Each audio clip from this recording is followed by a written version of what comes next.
안녕하십니까. 김빅토리아노 아나운서입니다. 한국 사회 이슈를 발굴하고 다양한 시선으로 분석하여 합리적인 해결책을 모색하는 뉴스 프리즘 시작합니다. 이번 주 뉴스 프리즘이 풀어갈 이슈 함께 보시죠.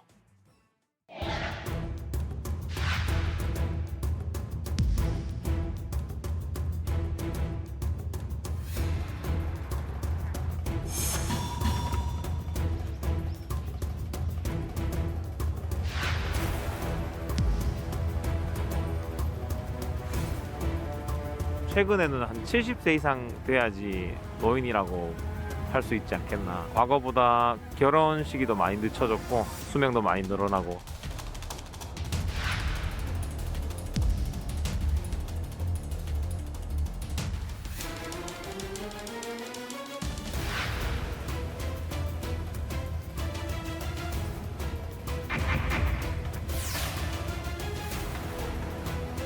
자녀의 부양이 이전보다 점점 줄어드는 상황이기 때문에 빈곤은 더 가속화될 수 있는 것 같습니다.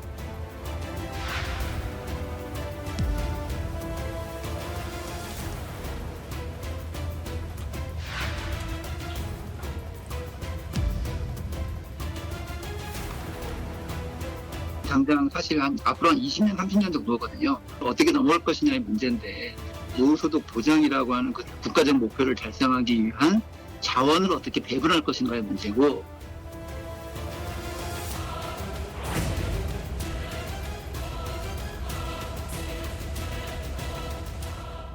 노인 기준 연령이 만 65세로 정해진 지 어느덧 45년째입니다. 정부가 이 기준을 높이기 위한 논의를 본격화하고 있는데요. 전 정부에서 매번 실패로 끝났던 노인 기준 연령 상향. 이번에는 이뤄질 수 있을까요? 문영민 기자가 취재했습니다. 노인의 기준을 만 65세 이상으로 정한 건 1981년 제정된 노인복지법이었습니다. 지하철 무임승차, 공공시설 무료 이용 등 경로 우대는 물론 기초연금, 노인 장기요양보험과 같은 사회보험, 노인 맞춤 돌봄 서비스를 포함한 복지제도들도 이 기준을 따르고 있습니다. 현재 우리나라의 기대 수명은 84.5세, 노인복지법 제정 당시 66.7세보다 17.6세나 늘어났지만 노인 기준 연령은 45년째 그대로인 겁니다.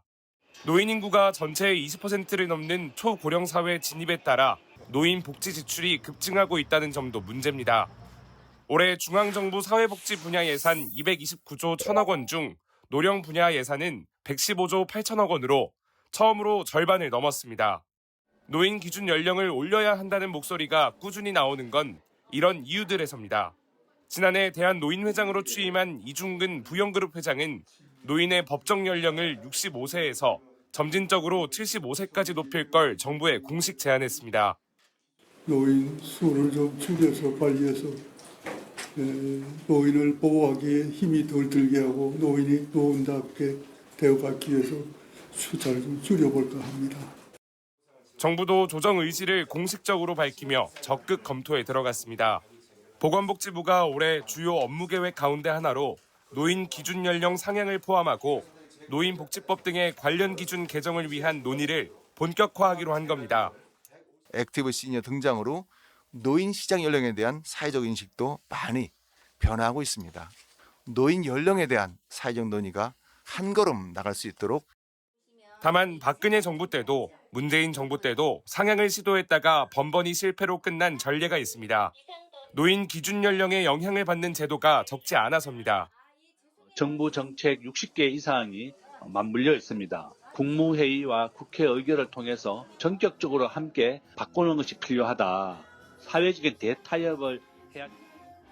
이전처럼 제자리 걸음만 하지 않을까 하는 우려 속 복지부를 비롯해 고용노동부, 기획재정부 등 관계부처들이 머리를 맞대기로 했습니다.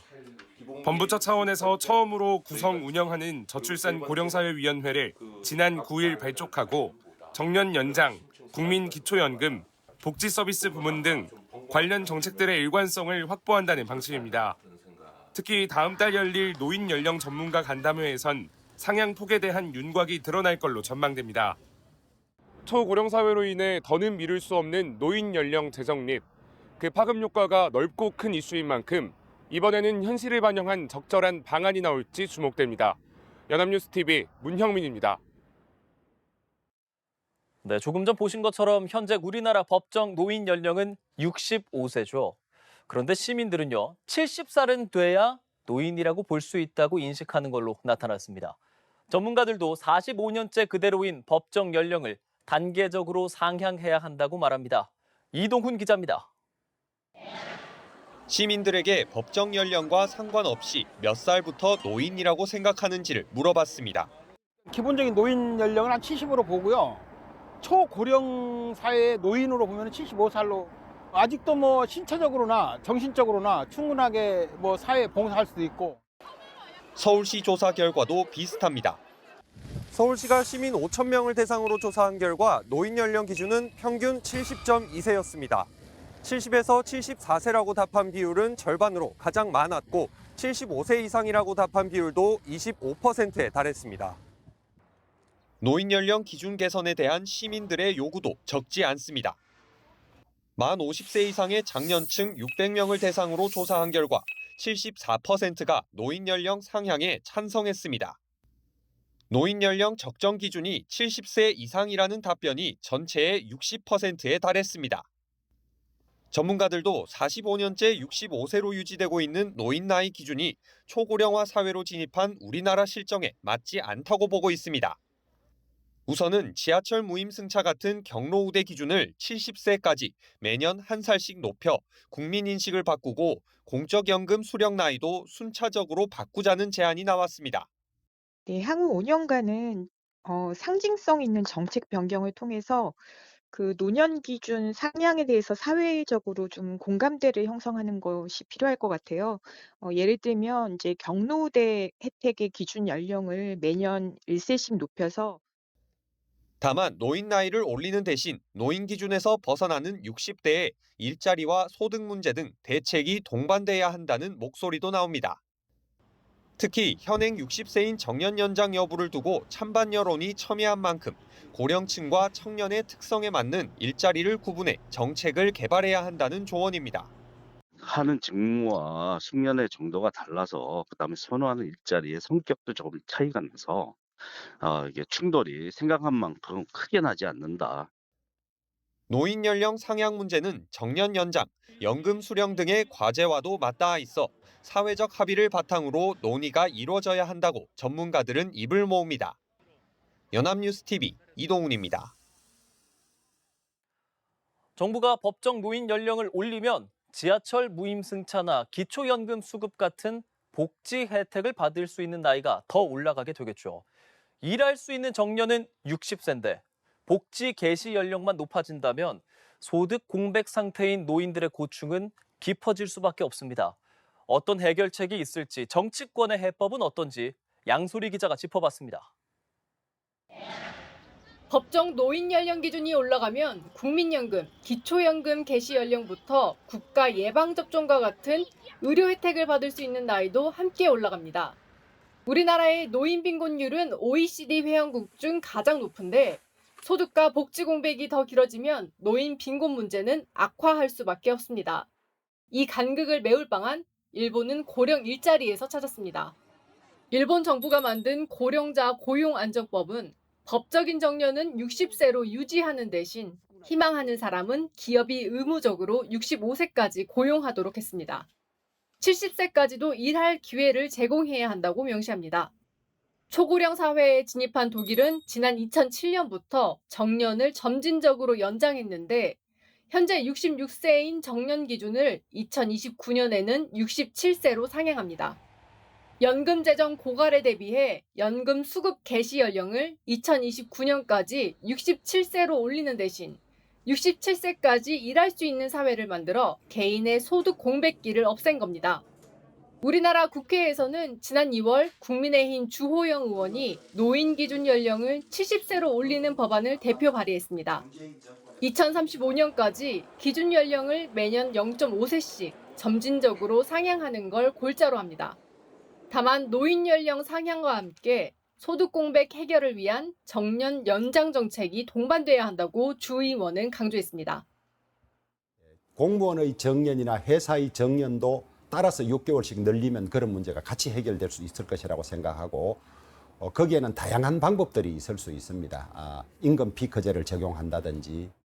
실제로 정년 연장을 위한 법령 개정에도 국회의 공감대가 형성되는 분위기입니다. 일할 능력과 의지가 있는 고령자들이 계속 일할 수 있는 환경을 제도적으로 마련함으로써 은퇴 후에 경제적 격차 문제 등을 해소해야 합니다.